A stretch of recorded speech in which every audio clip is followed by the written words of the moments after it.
නමං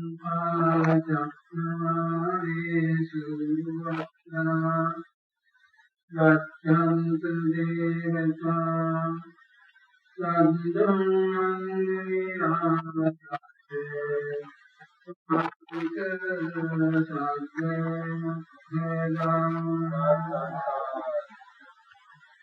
ධම්මතිරණ කායෝ අයං ගමංපා ධම්මතිරණ කායෝ අයං ගමංපා ධම්මතිරණ කායෝ අයං ගමංපා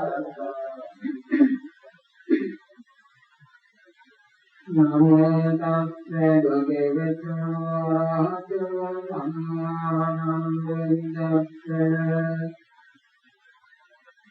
නමෝ තස්සේ භගවතු ආරහතෝ සම්මා සම්බුද්දස්සේ නමෝ තස්සේ භගවතු අරහතෝ සම්මා සම්බුද්දස්සේ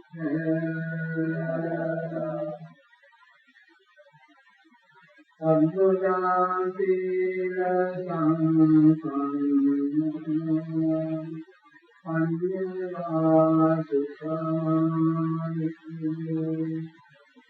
ආරද්ධේය පාරිපස්සුතං ඕගනං භගවති දුක්ඛාන්ති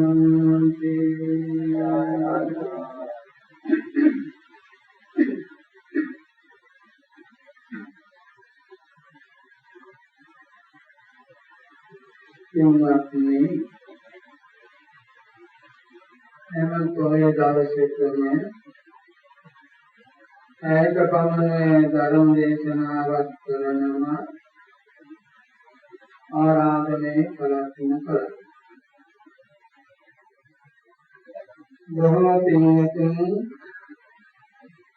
අනන්ත පින් සිද්ධ කර ගැනීම බලාපොරොත්තු වෙන අනාලයිත තම ඥාතීන් වෙනුවෙන් ඒ ධර්ම දේශනාවට ආරාධනා කරලා ඒ කටයුතු සිදු අද මේ ධර්ම දේශනාවට ආරාධනා කරලා තියෙන්නේ උපසේන මාපටුන මහත්මයා දේමා මාපටුන මහත්මයා කියන දෙතුන් ඒ උපදේන මහපටුන මහත්මයාගේ පරලෝකමත් වන සියතුමා වන මොබියස් පෙරේරා මහත්මයාට නෑනියන් වන පේ රණසිංහ මහත්මයාට සින්දී ප්‍රේමා මහපටුන මහත්මයාගේ ක්‍රියාවන් අවුරුදු 9 වහම ගන්න පිරිවත් පොදේ වෙණි රාජ කරාලුපොදේ නිස්පාදනය කරමින් වයිත්තේ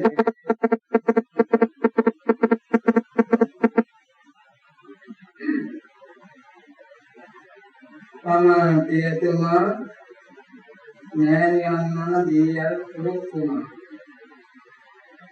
මෙන්න මේ පෙන්තුන්ට ඉන්දීමේ අපේක්ෂාවෙන් අද ධර්ම දේශනාවට ආරාධනය කරලා තියෙනවා.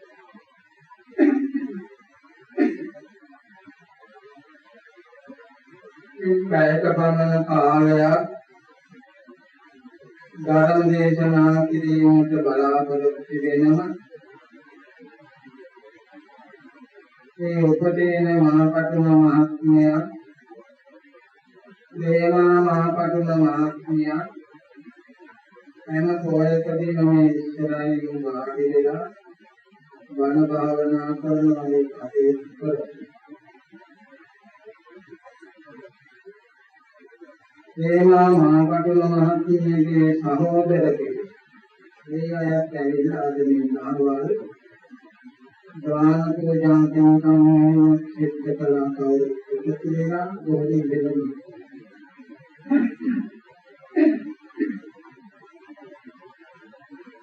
මේ පින්වතුන් ආරාධනය කළා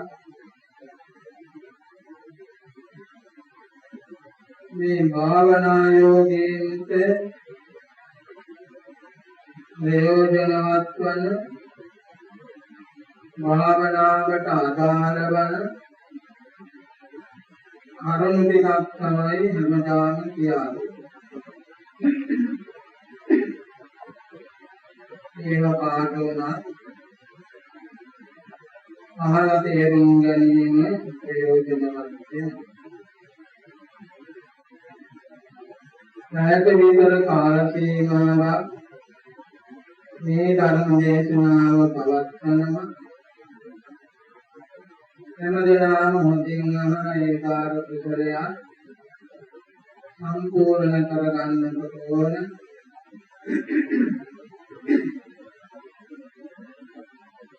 මේ හැම ආකාරයකින්ම පිටු කරන උදාර කුසල ධර්මයන්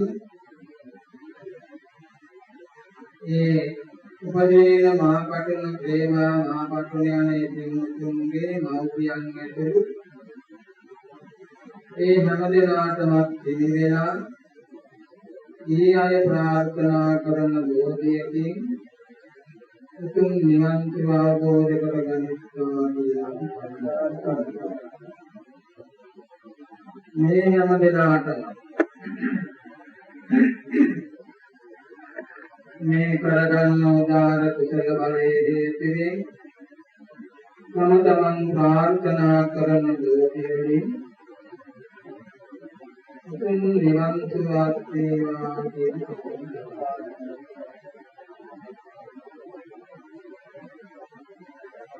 බුදුරජාණන් වහන්සේ සවැත් නුවර ජේතවනාරාමේ වැඩ වාසය මධ්‍යම රාත්‍රියේ දෙවියෙක් ඇවිල්ලා බුදුරජාණන් වහන්සේගෙන් ප්‍රශ්නයක් බුදුරජාණන් වහන්සේ අද අපේ ඔරලෝසු විහාරයේ හැටියට රාත්‍රී 10 වනතුරු මිනිස්යන්ට ධර්ම දේශනා 10 ඉඳලා රාත්‍රී 2 වනතුරු මධ්‍යම රාත්‍රී දෙවියන්ට බ්‍රහ්මයන්ට නිවිදලා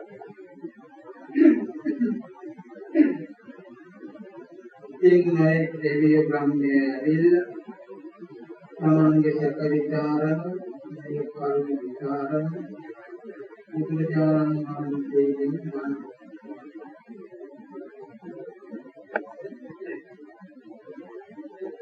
නන්දන තියෙන දෙවියෙක් ඔහුගේ නම චන්ද මේ දෙවියෙකුට රාත්‍රියේ ඇවිල්ලා බුදුරජාණන් වහන්සේට වැඳලා අතකින් හිතලා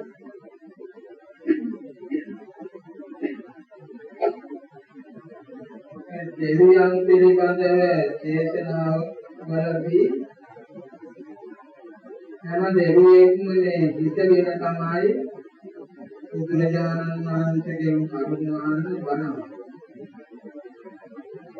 දෙවියන්ගේ ශරීරය එන පිටක් වගේ මුරුදු නිසා ඕලාරික ගොරෝසු ආත්ම භාවයක් මවාගෙන එහෙම ඉන්නවා කියලා තමයි අපේ බලපෑම.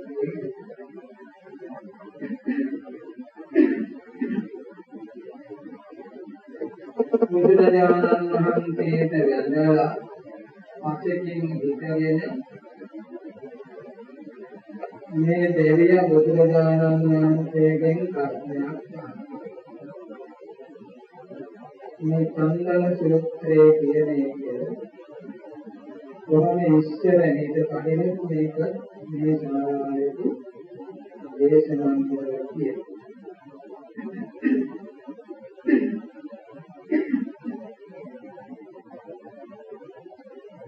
මේ දෙවිය අහනවා කෝසුන් දහතර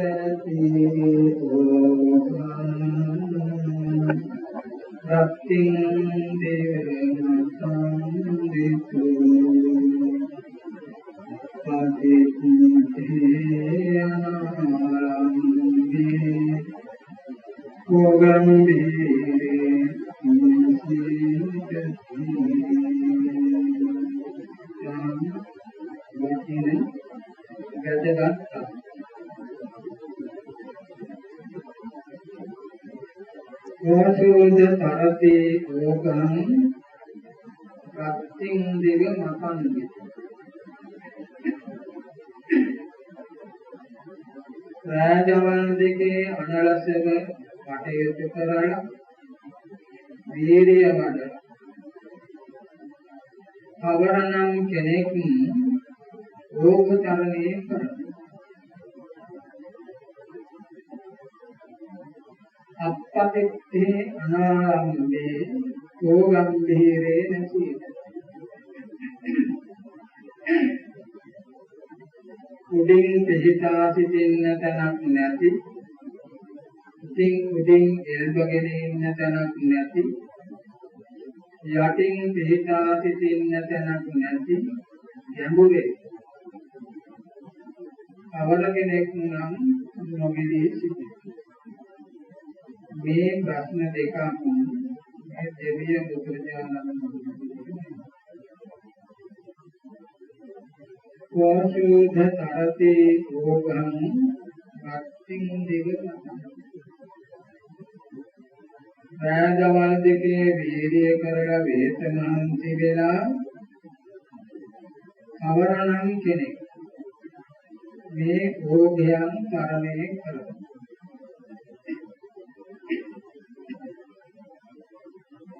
ඔය ඕග කියන වචනය බුද්ධ දේශනාවේ බොහෝ තැන්වල තියෙනවා.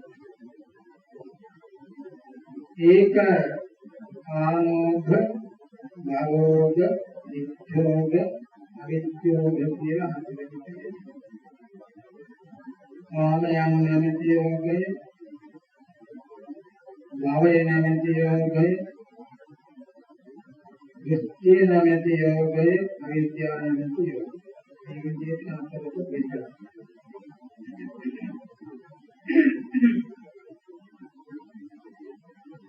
ඕග කියන වචනයෙන් අදහස් කරන්නේ අද සැඩපත්.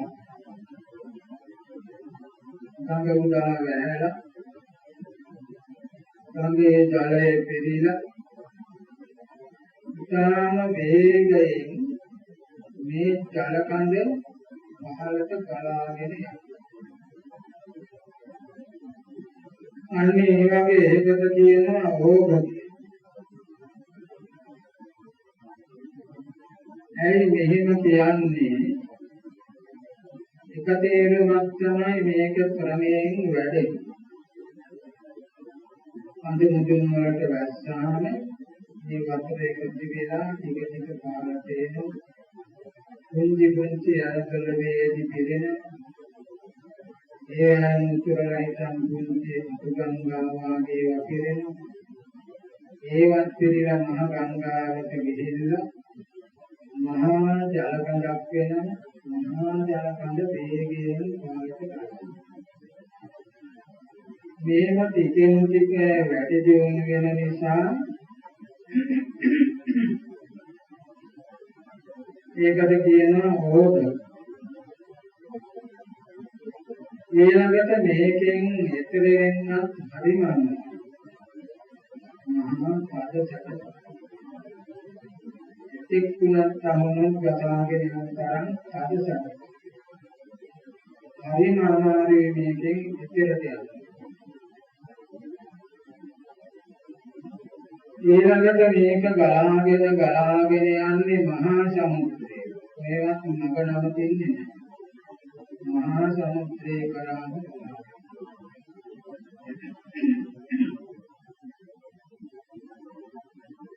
ඒ වගේ මේ කාමාදී යෝගය ආශාවාදී දේවල් ගැන කියන්නේ ඒවා ක්‍රමයෙන් වැඩි. ඩිංග වැටෙනවා. උන්චි කාලේ ඉඳලාම වැටෙනවා. මේ වයස් සීමාවේ හැටියට ඒ දේවල් වලට ආසාව අන්නාව ඇති වෙන්නේ. මේ විදියට වැටිලා මහා කෙලෙස් අන්දරාවක් බවට පත්. ඒ නිසා ඒවට ඕනෙ. ඊළඟට මේකෙන් මේ කාමාදී කෙලෙස් නැමැති රෝගයෙන් මහා ෂඩපහරෙන් ඊතර වීම කියන එක ඉතාම දුෂ්කරයි. හරිම අමාරුයි.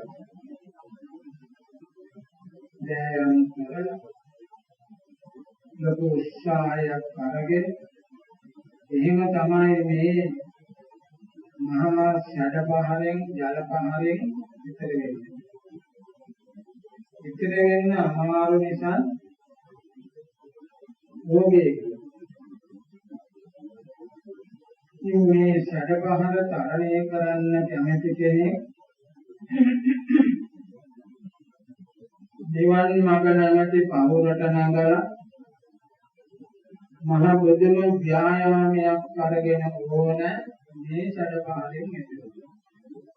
ඒ නිසා ඊතර වෙන්න අමාරුයි කියන තේරෙන්නේ මේවට කියනවා රෝග.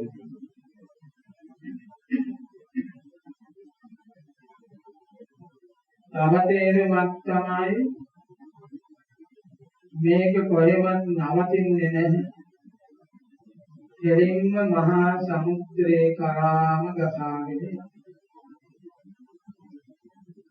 ඒ වගේ කාම ආශාව, භව ආශාව, ගරුවිත්‍ය, අවිද්‍යාව කියන මේ කෙලෙස් හන්දරා එතුණයින් පස්සේ අතරමඟ කොහෙවත් නවතින්නේ නැහැ. අපාය මහා සමුද්‍රේ කරාම ගසාගෙන ඒ නිසා මේ තේරුම් වලින් මේවට රෝග.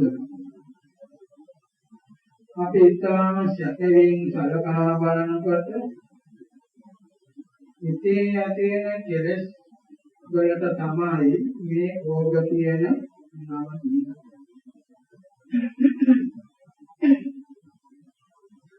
මේ දෙවිය අහනවා රාජවල් දෙකේ වේත මහන්සි වෙලා ව්‍යායාම කරලා ආවරණම් කෙනෙක් මේ කෙලෙස් නැමැති යෝගයන් තරණය කරනවා. ඒක තමයි. අනික තමයි අපපතිත්තේ අනාරම්භේ රෝගම්භීරේ නැසී. ආවරණම් කෙනෙක් උඩින් එල්බගනේ එළුමට තනක් නැති යටින් පිහිටා සිටීමට තනක්. යදුරෙහි නොබිලී සිටින.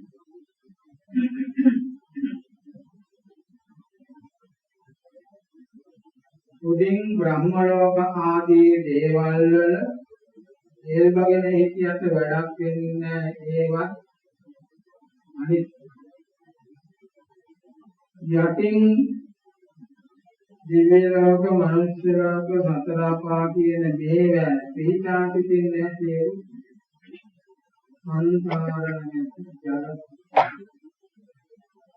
මේ සංසාර නැමැති ජල කඳේ අවරණම් කෙනෙක් නොගෙලී වාසය කර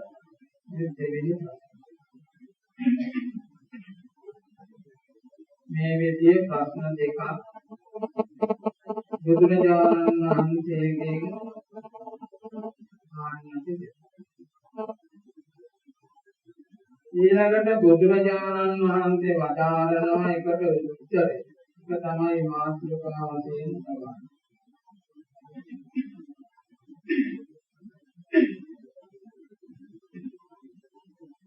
සබ්බදා සීල සම්පන්න අඤ්ඤවාසිසේ මහායිතෝ ආරද්ධ වීරේ පන්තිතාංග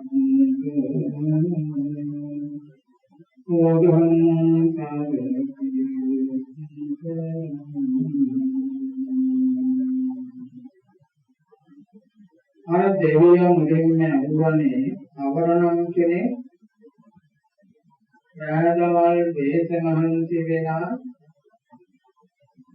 මේ කෙලෙස් නැමැති සැඩපහරවල් ඕකයන් සමනය කරනවා.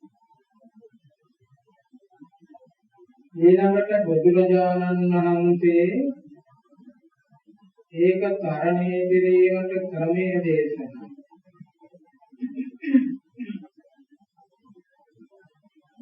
ඊ타ත්ම සැකයෙන් බුදුරජාණන් වහන්සේ මෙහිදී නිවන් මඟ දේශනා. ඒක තමයි මේ ගාථාවෙන් දෙන්නේ. සබ්බදා සීල සම්පන්න මේ කෙලෙස් නැති රෝගයන් තරණය කිරීමට බලාපොරොත්තු වන තනත්තා මුලින්ම සබ්බදා සීල සම්පන්න එනදාන සීලවත් අපේ ජීවිතය යාම තුනකට බෙදනවා ප්‍රථම යාමය මධ්‍යම යාමය අවසාන යාමය කියන මේ ජීවිතේ කාල තුනේදීම සිල්වත් උදේ දවල් රාත්‍රියේ කියන මේ කාලවල සිල්වත් සම්පදා සිල්වත් මේ කාලෙදිම සීල සම්පන්න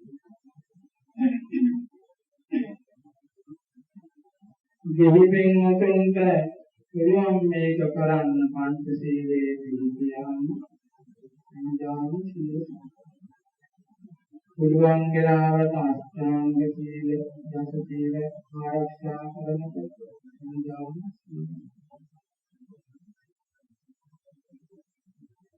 මේ සීලය ආය වචනයේ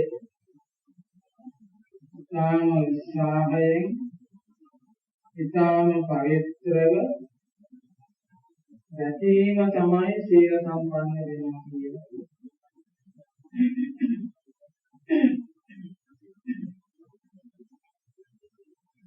උපමාවට දෙනවා තියෙන්නේ සිරලා බිජු රකින්න වගේ සෙමරා තම වලිගේ රකින්න වගේ එක දරුවෙක් ඉන්න අම්මා කෙනෙක් ඒ දරුවාව රකින්න වගේ එක ඇහක් තියෙන කෙනෙක්ගේ ඇස රැක ගන්නවා වගේ මේ සීලය ආරක්ෂා කරනවා. ඉතේව අනුරං චමරීව වායදී යං පුත්තං නයනං විකු අතේව සීලං අනුරක්ඛමානෝ සුඛේ සයනබුත සතං නිවේදිය සීලය ආරක්ෂා කරමින් සුඛේසල සීලවන්ත බවට පත් වෙන්න කියලා එයින් අදහස්. සබ්බදා සීල සම්පන්න එනදාම සීලවන්ත වී මේ මුල්ම කාර්ය මේ නිවන් මාර්ගයේ පදනම මනපරව ආශ්‍රය කරගෙන මිනිස්සු ජීවත් වෙනවා ඒවල් දරවල් හදනවා ගහ පෙර ගැවෙනවා කොහොමද ඒ වගේ මේ ශාසනයේ භාවනා යෝගිය සීලේ ආශ්‍රය කරගෙන සීලයේ පිහිටලා අනෙක් ගුණ වැඩි දියුණු කරගන්නවා කියලා බුදුරජාණන් වහන්සේ දේශනා කළා. සබ්බදා සීල සම්පන්න හැමදාම සිල්වත් පඤ්ඤමා සුතමාය ප්‍රඥාවන්තයෙක් වීම සමාහිතයි. මේ ගාථා බන්ධනයේදී ඒ ධර්ම කරුණු එහාට මෙහාට මාර වෙනම ගාථාවල ඡන්දස කාලය කියන එක රකින්නට යනවා. සීලය ළඟට කියවෙන්නට ඕන සමාධිය. නමුත් මේක තුන් වෙනුවට කියවෙන්නේ. අඤ්ඤවා සුසමාය. සුසමායිත කියලා කියන්නේ සමාධිය. සිත සමාධිමත් වේ.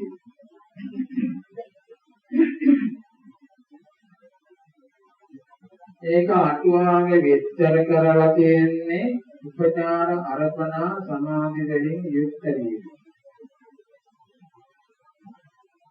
අර්පණා සමාධිය කියන්නේ ධ්‍යාන වලට ඒ ධ්‍යාන ලැබීමට මුලින් පහළ වෙන සමාධියට කියනවා උපචාර සමාධිය. උපචාර අර්පණා සමාධි වලින් යුක්ත වීම තමයි සමාහිත. සිතේ තැන්පත්කම ඇති වෙන්නේ.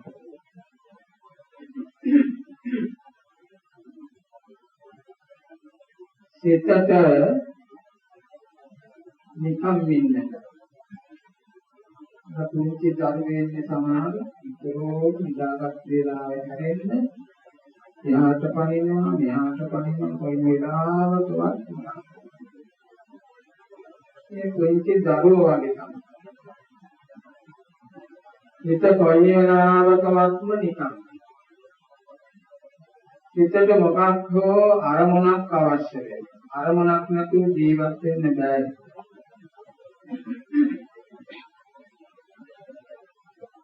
අනන්ත කාලයක් තිස්සේ හිත පුරුදු වෙනා තියෙනවා මේ අරමුණු රස විඳින්න. ඇහැට පේන දේවල්, කනට ඇහෙන දේවල් ආදී කොට තිබේ අරමුණු රස විඳින්න. රූපේ, ශබ්දේ, ගන්ධේ, රසේ, පොට්ටබ්බය කියන මේවා මේ රස විඳින්න. මේවා නම් ගම් වශයෙන් නොපෙනුනාට නොතේරුණාට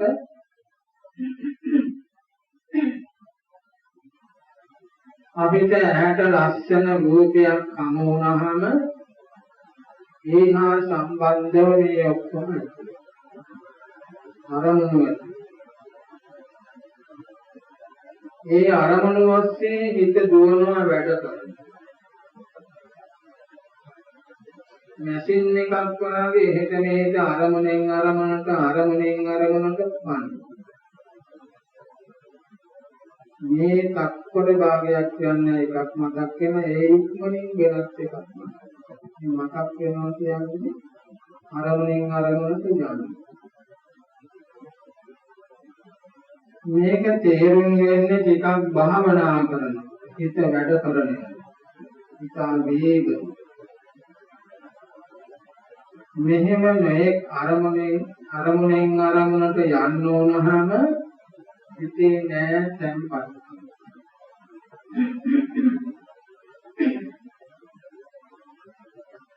එක අරමුණක තබා ගන්නවා. අන්නේ එක අරමුණක තබා ගැනීම එක අරමුණකට පුරුදු කිරීම තමයි සමාධිය. හිත යන්නේ. දැන් අපි ආනාපාන සතිය බැලුවොත් හුස්ම ගැනීම පිට කිරීම කියන මේ අරමුණට හිත පුරුදු කරනවා. භාවනා කරමින් නැවත නැවත පුරුදු කරනවා. මෙහෙම පුරුදු වුණාම සිත ඒ භාවනා අරමුණ අල්ලාගෙන තමයි. එතකොට හිතේ සංපත්තම වටා පිට දුවන්නේ. ඒ මුලින්ම තියෙන සිතේ සංපත්කමට එකඟතාවයට කියනවා උපචාර සමාධිය. ඒක තවදුරටත් භාවනා කරනකොට වැඩි දියුණුව. 100%ක්ම හිත තැන්පත් වෙලා පවතී. මේ අවස්ථාවට කියනවා අර්පණා සමාධිය. මේ විදියට හිතේ තැන්පත් එකඟතාව ඇති කර ගැනීම තමයි මේ සමාහිත කියන වචනයෙන් අදහස්.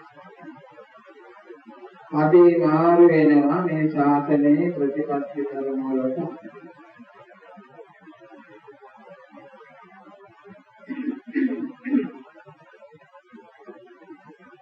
ආරද්ධ විරියෝ පහිතත්වෝ ඕධං කරතු දුක්ඛ. ආරද්ධ විරිය ආරම්භන ලද වීර්යය කියන තේරුම. මේ බුද්ධ ශාසනයේ ප්‍රතිපත්ති ධර්මයන් පුරන්න වීර්යයක් උමනා. ශාසනයේ විතරක් නෙමෙයි සාමාන්‍ය ජීවිතයේදී තමන්ගේ රැකී ආරක්ෂාවක් කරන්න, ව්‍යාපාරයක් කරන්න, ගොවිතැන්පත් කරන්න, මේ හැම අවස්ථාවකදීම වීර්යය අවශ්‍ය වෙනවා. වීර්යය නැතුව ඒ කිසිවක් කරන්නට බැහැ. ඒ වීර්යය තියෙන අවස්ථා තුනක්. කුසීතකමෙන්, කම්මැලිකමෙන්, උදාසීනකමෙන් වෙන වෙන අවස්ථාවට කියනවා ආරම්භක ධර්ම. කම්මැලිකමෙන්, උදාසීනකමෙන්, එනිනෙවි ගතියෙන් අයින් වෙලා යනවා. ඒකට කියනවා ආරම්භක ධර්ම. ඊළඟට වීර්යය තවදුරටත් වැඩි දියුණු වෙනවා. වැඩි දියුණු වෙනවා මේ කුසීතකමෙන්, කම්මැලිකමෙන් නික්මිලා වෙනවා. ආයි කුසීතකම්, කම්මැලිකම් වෙන්නේ. උදාසීනකම් වෙන්නේ. මේ අවස්ථාවට කියනවා නික්කම ධර්ම. කුසීතකමෙන් නික්මෙච්ච අවස්ථාව.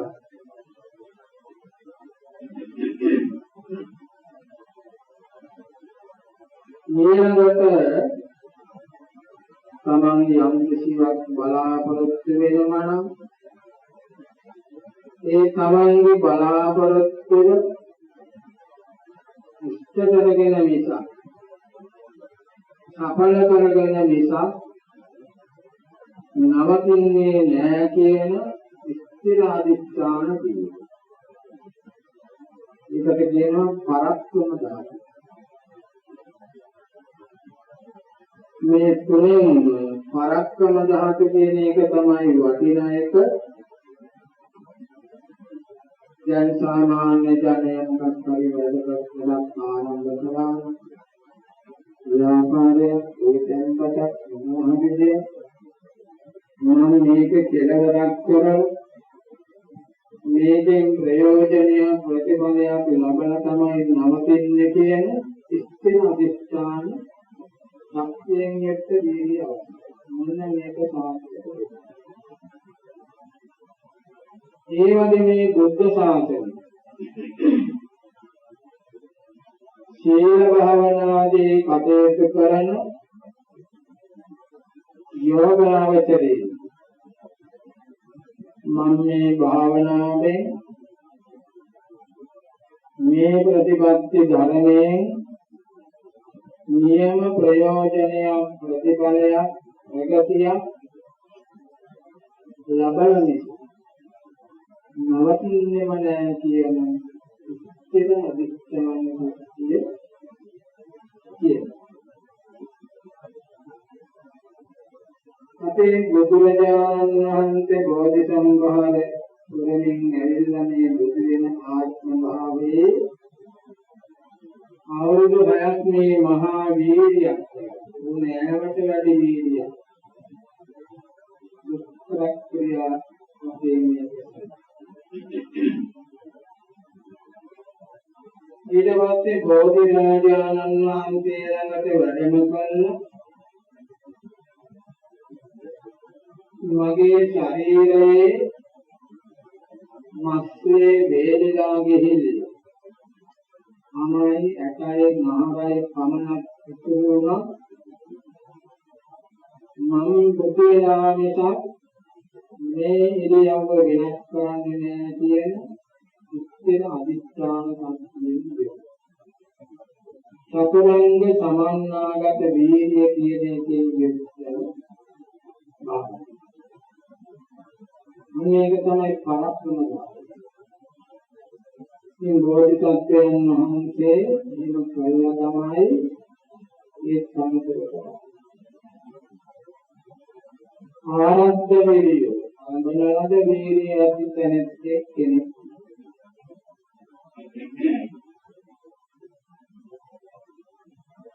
ඊළඟට අඤ්ඤව ඥානවන්තයෙක් වේ. මේ බුද්ධ ශාසනයේ ඥානවන්තයෙක් වෙනම කියනකොට අවස්ථා දෙකක්. එක අවස්ථාවක් තමයි අපේ උත්පත්තියේදී අපට ඇති වෙන නුවණ. ඒ කියන්නේ අභිධර්මයේ හැටියට කියනවා මහා කුසල් සිත් 4 ඥාන සම්පන්න. සෝමනස්ස සහගත ඥාන සංප්‍රයුක්ත අසංස්කාරික සිත් අසංස්කාරික හිත කියන දෙකක්. උපේක්ෂා සහගත අසංස්කාර ඥාන සංප්‍රයුක්ත අසංස්කාරික සිත් අසංස්කාරික සිත් කියන දෙකක්. අන්නේ කුසල හතරෙන් එහෙකි මනසේ කුණානම් එයාට තියෙනවා නුවණ. ඒක මේ ජීවිතයේ හදන එකක්. අපේ සහජ නුවණ කියන්නේ ඒක. භවංග ප්‍රඥාව කියනත් ඒකට. උත්පත්තියේ නැති වෙන්නේ. අන්නේ ඒක තියෙනවා. ඒක නැත්නම් මේ බුද්ධ ශාසනයේ කොච්චර බණ භාවනා කළා එයාට අභිවෘද්ධියක් ලබන්නේ. සාමාන්‍ය ජීවිතයේ කොච්චර වැරෑම් කළා ව්‍යාපාරයක් හෝ වෙන යම් දෙයක් හෝ එයාට දියුණු කරගන්න. මොකද එයාට සහජ බුද්ධිය සහජ විමුක්තිය. අනේක අපි කාටත් පළමුවෙන්ම වුණා. සහජයි. ඒක තියෙනවා නම් තමයි ඊට පස්සේ නුවණ වැඩි දියුණු කරගන්න හදාගන්න. පඤ්ඤා හෝති උද්‍යත්තගාමිනියා පඤ්ඤාය සමන්නාගතෝ සම්මා දුක්ඛස්සේගාමි. මෙයාගේ විස්තරවත් කරලා කියනවා නිබ්බේධිකාය සම්මා දුක්ඛස්සේගාමි. ඇතිවීම දකින් නැතිවීම දකින්නා වූ නුවණ. ඇතිවීම නැතිවීම දක්නාන ප්‍රතිඅඥානයි. ඒ නුවණ. ඒ වගේම ලෝභ දේශ මොහ කියන මේ කෙලෙස් කඳු විද දැමීමට සමර්ථ වූ නුවණ. සම්මා දුක්ඛස්සේගාමි. මනෝකොට උච්චර කර කිරීමට යන මෙන්න මේවා තමයි ප්‍රඥාවතේ අදහස්. අර කලින් කියපු සහජ විඥාන විදුරුවක් සමනයි මේ ප්‍රඥාව වැඩි දියුණු කරගන්න. මෙතෙන්දී බුදුරජාණන් වහන්සේ වදාරනවා පඤ්ඤා සුතමායෝ. හොඳට අලෙවිදියේ නුවණක් සාධ නුවණක් ඇතිව මේ කාතනේ ප්‍රතිපත්ති ධර්මයන් පුරන්න.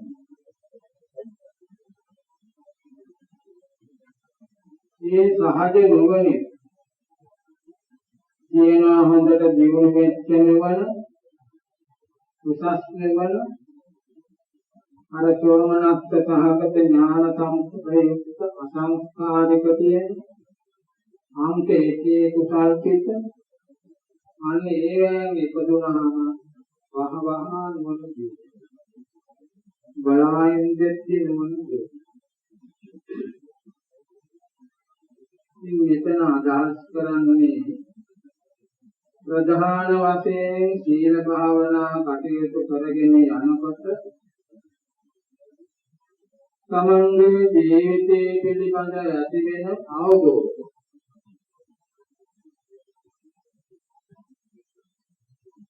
උද්‍යත්ත ගාමිනියා පඤ්ඤාය සමන්නාගත ඇතිවීම නැතිවීම දකින්නා වූ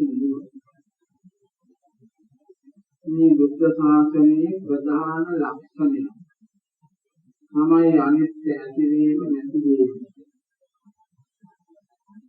මේක තින්වත් මේ හැමදැනෝම තියෙනවා.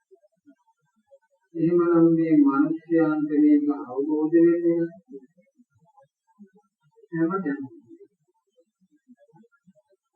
ගහක තියෙන ඉන්දි පළයටියක් වශයෙන් නැදින යම් කිසි කාලයක් තිබෙන ඒ ගහ විනාශයට පත්.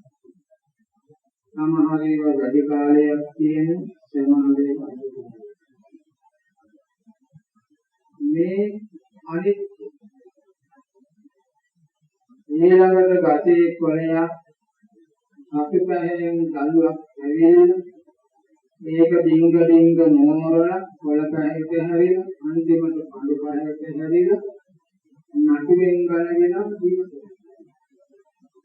බලන්නකො මෙතන තියෙන්නේ අනිත්‍යතාවය. අනිත්‍යතාවය.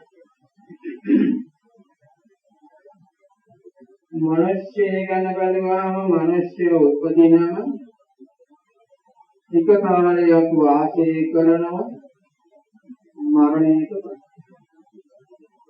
මේ අනිත්‍යතාවය.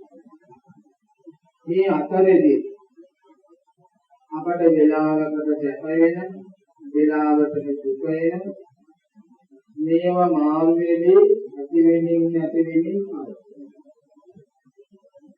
උද්‍යත්ථගාමිනියා පඤ්ඤාය සමන්නාගතෝ කියලා දේශනා කළේ ඇති වෙනින් නැති වෙනින්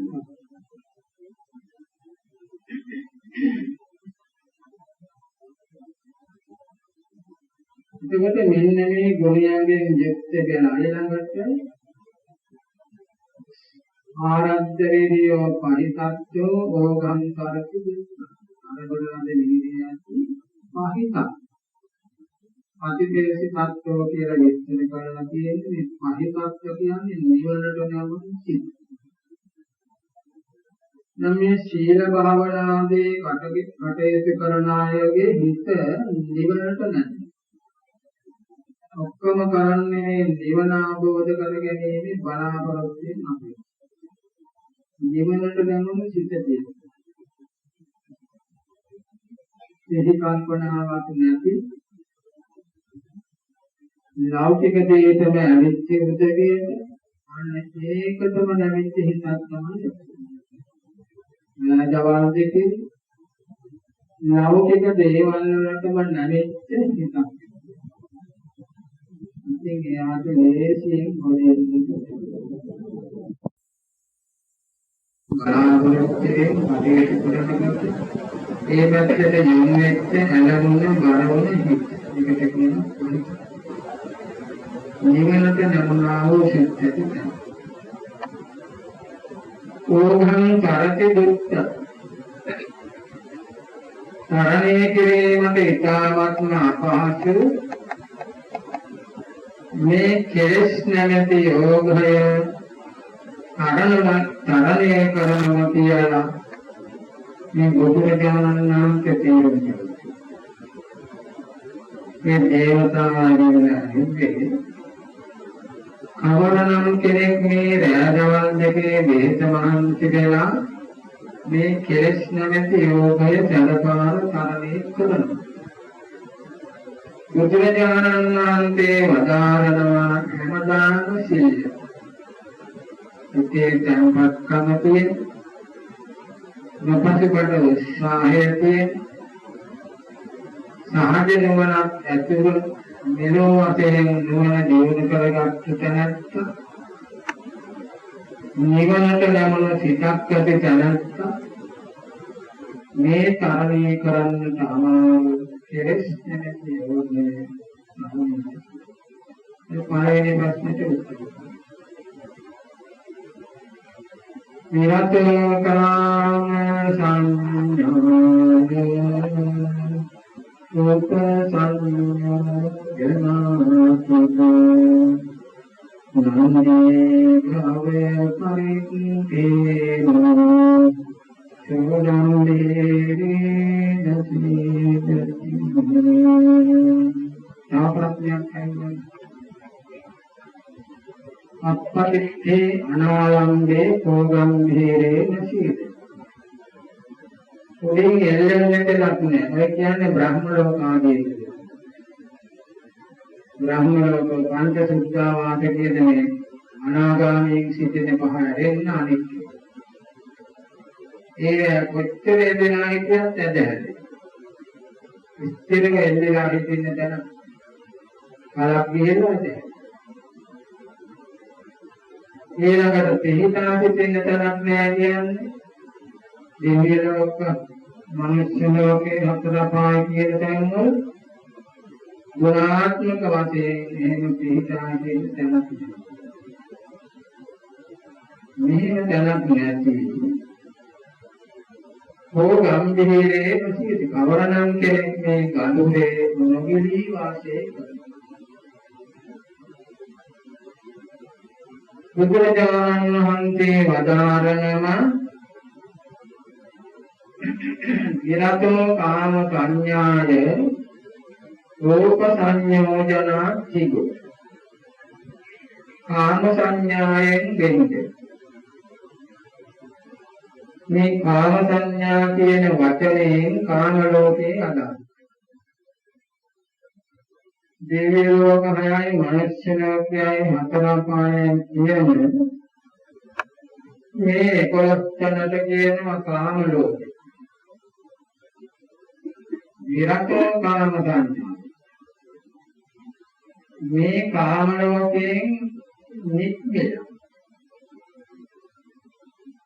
කාම ලෝකයෙන් නික්මෙන. මේ කාම ලෝකයෙන් නික්මෙනවා කියන එකෙන් අදහස් කරන්නේ සංයෝජන පහ. කඩවා බිඳ ගන්නවා.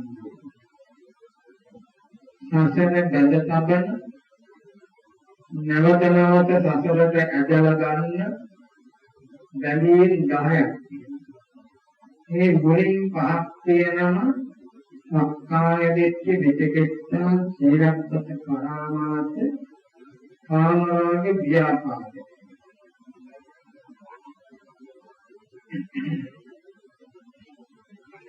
මේ පහ නැති කර දැමීම මේයන් එහාට යාම හරියට දුෂ්කර කාම. මේ වගේ යටට අදගන්නේ මෝරං භාගයේ සංයෝජනය. පළවෙනිට ආදීනෝකහාටද කාම ලෝක. අපි පින්වත්නි බොහෝම කාලයක් මේ සසරේ වැඩිම කාල සීමාවක් ඉඳලා තියෙන්නේ මේ කාම ලෝක. ඒකනේ මේ කාමයන් අතහරගන්නේ මේ තරම් දුෂ්කර. දැන් සතරදාගාමී මාර්ග ඥානයේ කාමරාගය, ව්‍යාපාදය කියන දෙක නැති කරන්නට ඒක තරම් බලයි. එතෙන්ද ගෙරෙන්නේ බලය අඩු කරන එක විතරයි. මොකද ඒ තරම්ම බලවත් දෙකක් මේක. වාර දෙකක් පහර දේවවනයි. ඊළඟට අනාගාමී මාර්ගයේදී තමයි මේ කාමරාග ව්‍යාපාද කියන දෙක නැති වෙනවා. ඒ තරම්ම බල. මේ පහට කියනවා ඕරම් භාග්‍ය මහලට ඇති. කාම රෝගිත ඇති. විරතෝ කාම සංඥාය කියන මේ වචන වලින් ඔය ඕරම් භාගයේ සංයෝජනයන්ගෙන් වෙන්වීම ඒවා ප්‍රහාණය කිරීම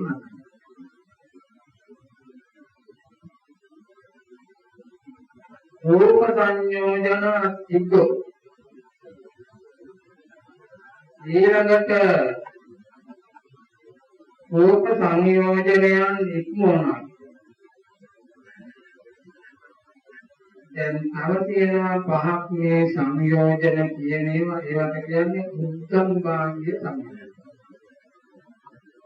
රූප රාග, අරෝප රාග, මාන, උද්ධච්ච, අවිජ්ජා කියන පහ. මේ පහට කියනවා උත්තම භාග්‍ය සංයෝජන. ඒවා උද්දසාතිය. ඒවා උද්දසාතිය. රූපාරෝප ඒවට ආදී රූප භව රූපීය බ්‍රහ්ම ලෝක කරා ආගුණයේ උද්දම් භාගයේ තමයි විරතෝ කාම සංඥාය රූප සංයෝජන සිදු. ඒ රූප සංඥා කියන උද්දම් භාගයේ සංයෝජන ඉක්මවලා කියන්නේ ඒකත් ප්‍රහාණය. එහෙම ප්‍රහාණය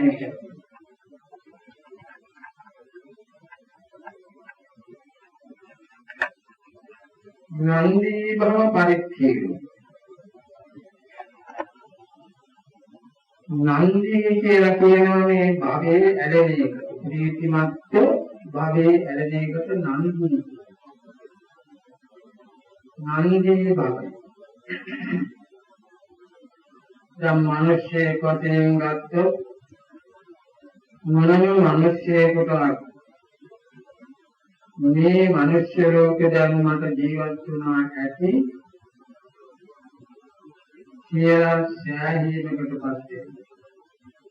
වචනයට නම් කියනවා නමුත් එහෙම සෑහීමකටපත් වෙන කෙනෙක් නෑ.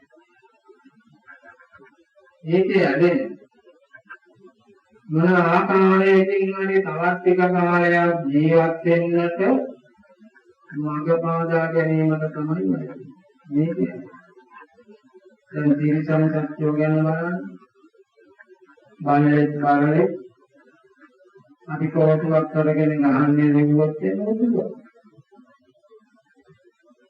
මොකද මේ භවයේ ඇලි මෙලිලා හිතන් මේකෙන් අයින් වෙන්නේ වෙයි කියන බයට මුඳුර. මිනිස්සුયો මොනවා විදිහකට කරනවද?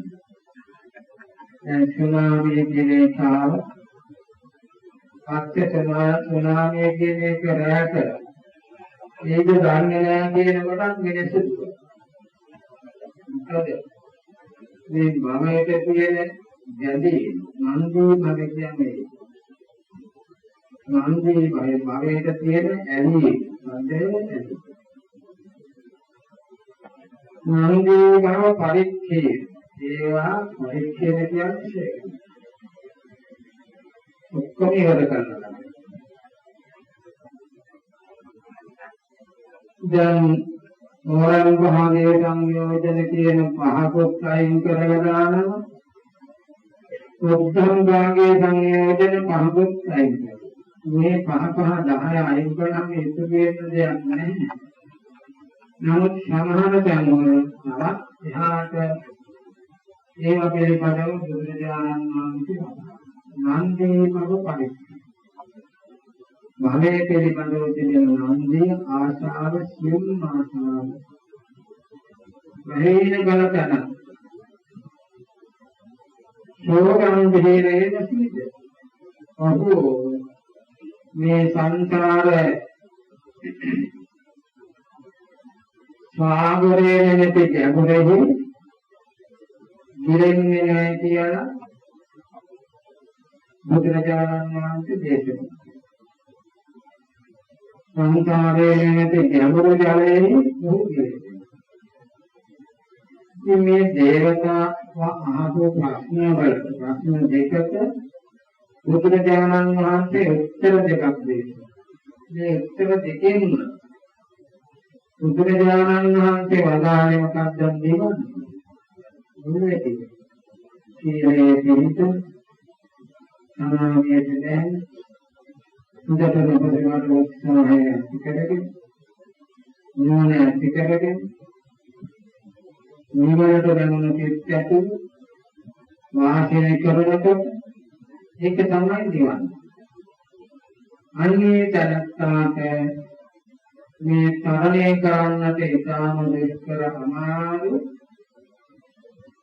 කෙලෙස් නැමැති මේ සැඩපහරවල් රෝගයන් තරණය කරන්නට පුළුවන් හොයේවා තරණය කරනවා කියලා බුදුරජාණන් වහන්සේ අවුරුදු රැඳවල් දෙකේ බෙහෙත මහන්සියලා මේ රෝගයන් තරණය කරන්නේ කියලා අහපු ප්‍රශ්නයට උත්තරය තමයි ඊළඟට අනිත්‍යයේ අපපෙත්තේ අනාලම්බේ කෝගම්භීරේ උදින් ගෙල්ගෙන්න තැනක් නැති යකින් පිළිපා සිටින තැනක් නැති මේ ගැඹුරු සංසාර නැති ගැඹුරු ජලයේ අවුද නොබෙනී වාසය. ඒකෙන් බුදුරජාණන් වහන්සේ වදාළේ ඕනම් භාගයේ සංයෝජනයේ කියන සත්‍යය දෘෂ්ටි ආදී මේ පහ ප්‍රකාරයි. උත්තර භාගයේ සංයෝජනයේ කියන රූප රාග අරූප රාග ආදී මේ පහ ප්‍රහාණය. තවත් එහාට නන්දී භව පරික්ෂිත භවයේ පිළිබඳව තිබෙන උදාහරණයක් මේ සියලු දැඩි ආශාව ශේකරපු තැන සෝගම් දෙහිරේ ඕනේ ගැඹුරේ දෙන්නේ නැහැ කියලා ඉතින් මේ ගාථා දෙකෙන් වෙනම බුදුරජාණන් වහන්සේ නිවනට යන මඟ තමයි දේශනා. නිවන. ඉතාලකදී නිවන් මඟ දේශනා කරනවා. ඉතින් මේ දේවතාව බුදුරජාණන් වහන්සේ වදාළ මේ සාන්ත ප්‍රණීත ධර්මයේ කන්දීගෙන සිටිය නමුත් ඔහුට ධර්මය අවබෝධ වෙච්ච බවක් හේතු දෙන්නේ බුදුරජාණන් වහන්සේගේ දේශනාවට ප්‍රශංසා කරන්නේ චන්දන දිව්‍ය පුත්‍රය තම දිව්‍ය ලෝකයට ගියා. නමුත් මේ බුදුරජාණන් වහන්සේ වදාළ ධර්මය අද දක්වා භාවනා යෝගීන්ට නිවන් මාර්ග ප්‍රකට කරමින් පවතින. මේ දෙකේම තියෙනවා නිවන්. නිවනට යන පාර. මුල්ලේ මත කිසිම ලේසියෙම පේන තියෙන සම්පදා කියලා තමයි. සමාධිය ඇති කරගෙන, ප්‍රඥාව ඇති කරගෙන, වීර්යය ඇති කරගෙන, නිවනට නම් ඇති කරගෙන වාසය කරනකොට යාට බුදුන් වෙනවා. මේ කෙලෙස් නැති වූ කියන සමනයි. සිංහත් දැන් ඉතින් පැයක බලන කාර්යීනාවක් ගත වුණා. මේ දිවන්නේ දික්කිරීමක් බලාපොරොත්තු වෙන්නේ නැහැ. අද ඉතින් පොතේ පොයේ දවසේ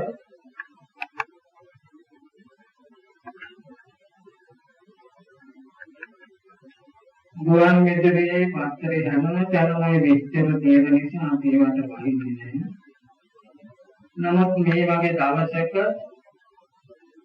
සීල භාවනා කටයුතු කරමින් ප්‍රතිපත්ති ධර්මයන් පුරා ගැනීමට ලැබීම පිළිබඳව මේ හැම දිනම උගත සන්තෝෂමත් වෙන්නට ඕන. ඒ උපතේන මාකටුන ප්‍රේමාමාකටුන දෙපළ තම පවුල්වල සමාජිකය එකතු කරගෙන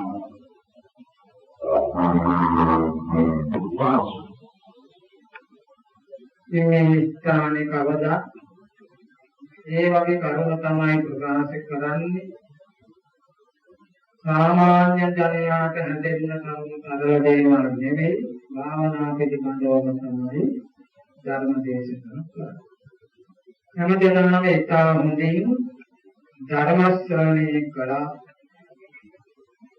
මේ ධර්ම ශ්‍රවණය කිරීමේ කුසලයක් ඉතා වටිනා කුසලයක්. ඒ කුසල බලයක් බණ භාවනා කිරීමෙන් ජනිත කුසල බලයක් හේතුවෙන් හැමදෙනාටම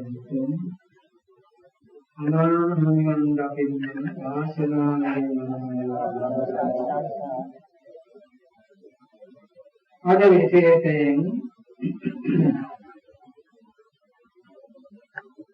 මේ ධර්ම දේශනාවේ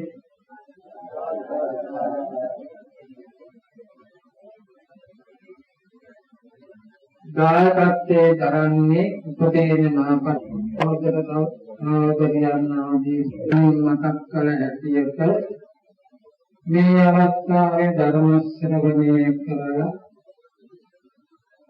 දේවදූතයන් එක්කෙනෙකුන් විවිධාකාර ධර්ම පූජා පවත්වලා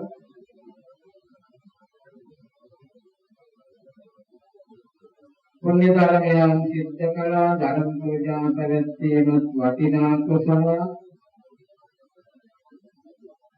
ඒ වගේම අනිත් පින්වතුන් ඉඳලාම මේ බණ භාවනා කටයුතු වලදී තුනුරුවන් වන්දනමාන කරලා භාවනා කරලා ධර්ම සාකච්ඡා කරලා අද මේ පොතේ දවසේ ඡාය වටිනා කුසලයක්.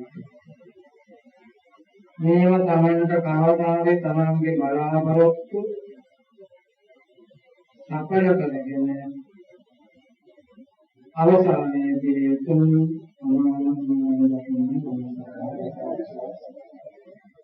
මේ සියලු පුණ්‍ය ධර්මයන් තේරුම් ජීවිතයෙන් පස්සේ සත්‍ය ජීවිතයෙන් දෙවියන්ගේ ප්‍රාර්ථනාවෙන් දරදීදී නිවන් කොට සම්මාන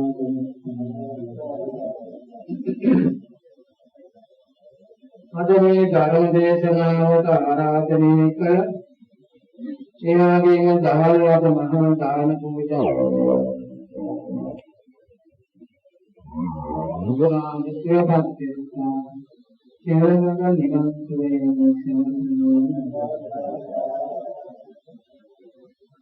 ආගමේ ශ්‍රමණේ